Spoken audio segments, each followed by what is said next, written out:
우리 하나님 말씀 함께 봅니다. 시편 137편 1절에서 9절까지 말씀입니다. 시편 137편 1절에서 9절. 우리 한 목소리로 함께 읽겠습니다. 시작. 우리가 바벨론의 강변 곳곳에 앉아서 시온을 생각하면서 울었다. 그 강변 버드나무 가지에 우리의 수금을 걸어두었더니 우리를 사로잡아 온 자들이 거기에서 우리에게 노래를 청하고 우리를 짓밟아 끌고 온 자들이 저희를 흥을 돋우어 주기를 요구하며 시온의 노래 한 가락을 저희에게 위해 불러보라고 하는구나. 우리가 어찌 이방 땅에서 주님의 노래를 부를 수 있으랴. 예루살렘아, 내가 너를 잊는다면 내 오른손아, 너는 말라 비틀어져 버려라. 내가 너를 기억하지 않는다면 내가 너 예루살렘을 내가 가장 기뻐하는 것보다도 더 기뻐하지 않는다면 내 혀야, 너는 내 입천장에 붙어 버려라. 주님, 예루살렘이 무너지던 그날에 에돔 사람이 하던 말, 헐어버려라, 헐어버려라, 그 기초가 드러나도록 헐어버려라 하던 그 말을 기억하여 주십시오.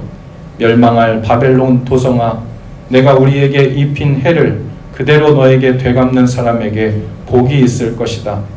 네 어린아이들을 바위에다가 메어치는 사람에게 복이 있을 것이다. 아멘. 오늘 우리가 읽은 이 시편 137편 말씀은요, 바벨론의 포로로 끌려갔다가 돌아온 사람들 중에 한 사람, 그 사람이 회상하면서 포로기 이후에 작성한 것으로 보입니다. 생각하는 거예요. 그때 바벨론으로 끌려갔을 때 바벨론 어느 강가에서 슬펐던 것, 서글펐던 것, 그리고 모욕을 당했던 것, 괴로웠던 것, 그 심정을 다시 마음속에 떠올리면서 하나님 앞에 시로 노래하고 자신의 억울했음을 호소하고 후회하며 또 저주의 말까지 들어가 있죠. 바벨론은 지리적으로 우리가 잘 아는 아브라함의 고향이기도 합니다.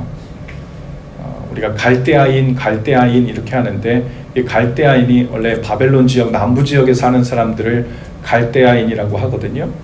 아브라함이 어디에서 왔죠? 갈대아 우르에서 왔어요. 갈대아 우르에서 위쪽으로 뺑 돌아가지고 이쪽 가나안까지 온 거였거든요. 시간이 한참 지난 후에 그 바벨론 군대가 제국을 이루어서 다시 정복전쟁에 이르러서 예루살렘에 쳐들어왔던 겁니다. 그 고대 바벨론이 있던 그 장소에는 이 문명이 시작되죠. 여러분, 보통 우리가 유명한 세계 문명들은 다 강을 중심으로 문명이 시작되었잖아요. 이 바벨론 지역을 보면요, 거기에 여러 강변들이 있어요. 그 유명한 유프라테스 강도 있고 티그리스 강도 있고, 그 크고 긴 그 강변 어디엔가에서 예루살렘, 즉 시온산, 하나님의 임재를 기억하면서 억울하게 울고 있었던 그 모습을 생각하면서 이 시를 이야기하고 있는 겁니다. 얼마나 울고 한없이 울었는지. 단지 나라를 잃었던 소름이 그들을 울게 한 것이 아니고, 타향살이 하고 있는 것 때문에 그리워서 울고 있었던 것만은 아니고, 그것보다 더 중요한 이유가 그들을 서글프게 했는데요. 2절에 보니까 그 강변 버드나무 가지에 우리가 수금을 걸어두었더니 라고 했어요. 이 수금을 버드나무에 걸어두었다는 말은 이제 더 이상 수금을 탈 일이 없어서 걸어두었다는 말로 보입니다. 노래를 부르지 않겠다는 거예요. 어떻게 노래를 부를 분위기이겠어요? 그런데 3절에 그런 이야기가 나와요. 우리를 사로잡아 온 자들이 거기에서 우리에게 노래를 청했다. 우리를 짓밟아 끌고 온 자들이 자신들의 흥을 돋우어 달라고 노래를 하라고, 시온의 노래 한 가락을 저희에게 불러보라고 요청했다 이랬어요. 시온의 노래라는 말은요, 성전에서 부르는 노래를 얘기하는 거예요. 하나님 앞에 예배할 때 부르던 노래입니다. 바벨론 사람들이 어떤 이유인지는 모르겠지만 이 시인과 함께 있었던 유대인들에게 하나님께 노래하던 그 찬양을 시온의 가락을 수금과 함께 들려달라고 요청한 거예요. 부탁이 아니고 강요이고 명령이었겠죠. 그들이 그 당시에 술판을 벌리면서 자신에게 흥을 돋워 달라고 했는지, 이방신에게 제사를 지내면서 흥을 돋우라고 했는지 모를 일이죠. 하지만 자연스러운 자리였다면, 오히려 하나님의 말씀과 복음을 전하는 자리였다면 시인이 수금을 버드나무에 걸고 거부할 이유가 없었겠죠. 괴로울 필요가 없죠. 근데 자연스럽지 않았고 불편했던 상황이었던 것 같습니다. 그것이 우상 숭배하는 자리였든 술잔이 돌아가는 자리였든, 어쨌든 하나님의 이름을 찬양하는 시온의 노래를 내 신앙 양심상 부를 수가 없어서 괴로워하며 울고 있었던 그 시절을 생각하고 있는 거예요. 이렇게 바벨론 백성들은요, 이스라엘에서 잡아온 그 유대인들을 사로잡아 간 것으로 만족하지 않고 때마다 그들을 핍박하고 괴롭게 했던 것 같습니다.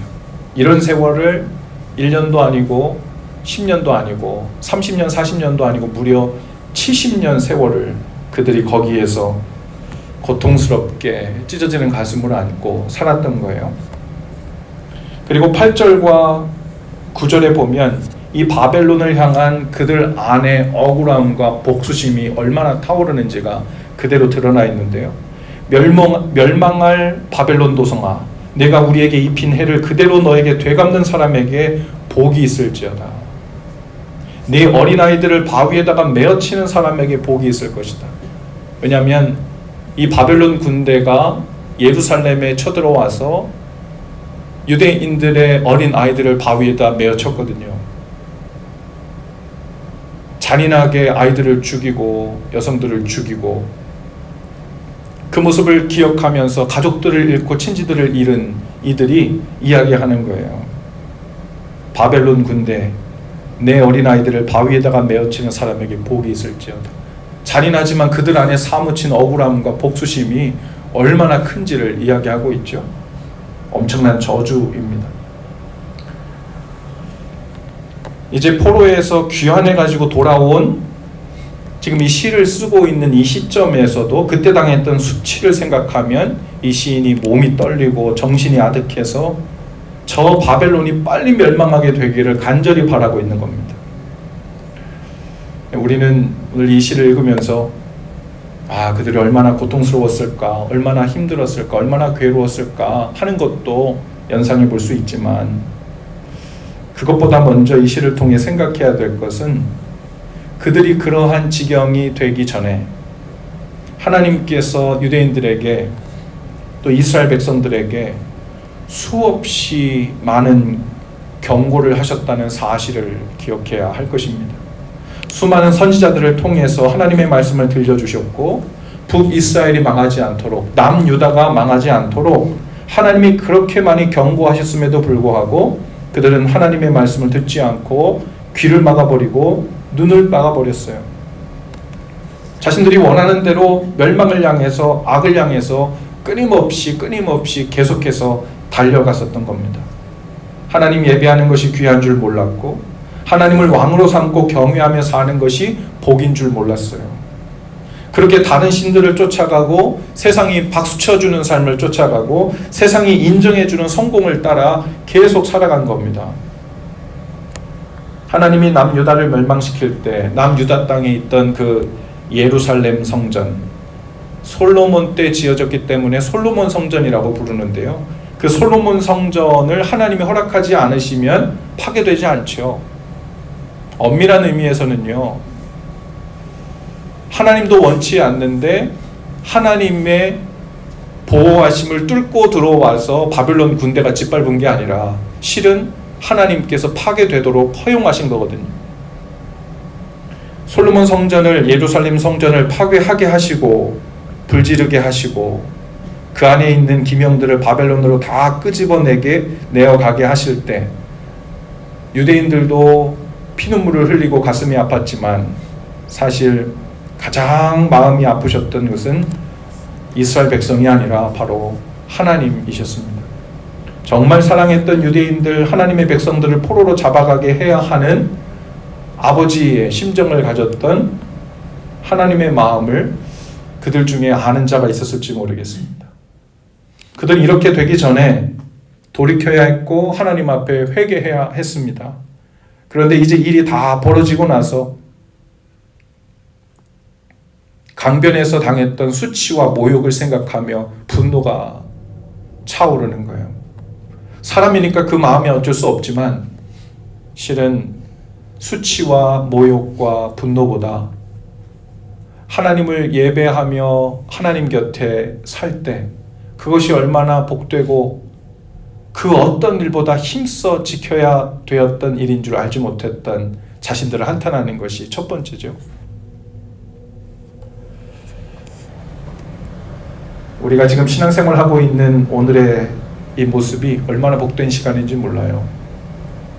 오늘 저녁에 금요일 저녁 여러분 하나님 앞에 나와서 찾아 나오신 여러분, 오늘 주님 앞에 기도할 수 있고 찬양할 수 있고, 특별히 아까 우리 찬양하면서 맨 마지막 세 번째 찬양하는데 내가 밟는 모든 땅, 그곳에서 하나님을 예배하는 일들이 이루어졌으면, 여러분 우리가 육신으로는 예배하고 있고 정기적으로 와서 예배할 수 있는지 몰라도요, 그리스도인들임에도 불구하고 이미 예루살렘처럼 여기는 하나님의 임재를 떠나 사는 사람들이 얼마나 많은지 몰라요. 그리고 이미 그들의 심정은요, 하나님의 임재 앞에 예배하는 곳을 떠나서 어딘가 강가에서 목 놓아 울고 있는 그리스도인들도 얼마나 많은지 몰라요. 하나님, 제가 교회는 다니는데요, 제가요 교회도 바로 각 멀지 않게 살고 있는데요, 제 삶을 보니 시온성을 떠난 삶이에요. 예루살렘을 떠난 삶이에요. 누군가가 우리를 괴롭혀서가 아니라 하나님 없는 고독함과 두려움과 근심과 염려로 그 대적들이 우리를 공격하는 것으로 인해서 강가에서 목 놓아 울고 괴로워하고 두려워하는 심정들이 얼마나 많은지 모릅니다. 7절에 보면 이런 표현이 있어요. 주님, 예루살렘이 무너지던 그날에, 나라가 빼앗기고 종교의 자유가 박탈되어서 쫓겨다닐 때만, 그런 경우에만 예루살렘이 무너지는 날이 아니고, 실은 그 유대인들이 바벨론이 쳐들어오지 않은 순간에도 예루살렘 한 곳에 바로 곁에 살면서도 이미 예배가 진정한 예배가 아니게 되었을 때, 하나님을 진짜 왕으로 경외하며 사는 삶이 끝나버렸을 때, 그들은 이미 바벨론 강가가 아니더라도 이미 외로운 하나님 없는 강가에서 괴로운 삶을 살고 있었던 겁니다. 그게 당장 눈앞에 피눈물 나는 수모와 수치로 드러나지 않았을 뿐이지요. 하나님께서는 그것을 직면하게 하시고 보이게 하시고 현실적으로 경험하게 하시기 위해서 바벨론 군대를 보내셨을 거죠. 오늘 우리의 영적인 모습이 어디에 있는지 한번 돌아보면 좋겠어요. 예루살렘 그 시온 성전에서 그렇게 그리워하고 그렇게도 하나님을 노래하는 시온의 노래를 부를 때 기뻐하던 그것으로 중심을 삼고 우리가 함께 예루살렘에서 하나님 임재 앞에서 살고 있는지, 아니면 하나님을 떠나 여기 어딘지도 모를 어느 강변에서 우리의 마음이 홀로 외로이 방황하며 있는지 돌아볼 수 있기를 바랍니다. 그리고 오늘 이 저녁 함께 기도하며 나가실 때, 하나님, 오늘 제 마음이 제 영혼이 어디에 있는지 분별하고 잘 보게 하셔서 하나님 임재 앞으로, 시온성 앞으로, 예루살렘 성 앞으로 힘써 찾아오게 하시고, 주님 안에서 사는 그 복된 삶, 하나님을 예배하고 그 임재 안에서 사는 하나님 그 중심이 바로잡힌 삶을 놓치지 않게 하옵소서. 오늘 그것이 우리의 기도 제목이자 우리의 삶에 온종일 살면서도 여기가 어디인지 쓸쓸해하고 혼란스러우며 목 놓아오는 심정이 우리 삶 가운데 쳐들어오지 못하도록 오늘 주님 앞에 나아가는 오늘 그 기도가 복되게, 그리고 힘써서 다잡고 붙잡는 오늘 저녁의 기도가 될 수 있기를 주님의 이름으로 축복합니다. 기도합시다. 귀하신 주님, 예루살렘이 무너지던 그날에 우리 삶에도 하나님의 임재를 멀찍이 떠나던 우리 영혼의 예루살렘에 무너지던 날이 우리 삶에도 찾아옴을 하나님 이 시간 깨닫고 그날을 두려워하고 그날을 경계하며 오늘 주님 앞에 복되게 주를 찬양하고 높이는 그 기도가, 그 찬양이 오늘 이 저녁 있게 하여 주옵소서. 혹여라도 멀찍이 예루살렘을 떠나 강가에서 쓸쓸히 외워하며 우는 심정이 있다면 오늘 주님의 이름을 부르고 은혜를 구하며 주님께 나가는 모든 심령에게 시온성으로 다시 불러들여 은혜 베푸시고 주님의 임재를 경험하고 주님 보듬어 안아주시는 은혜로 함께하여 주옵소서. 예수님 거룩하신 이름으로 기도하옵나이다. 아멘.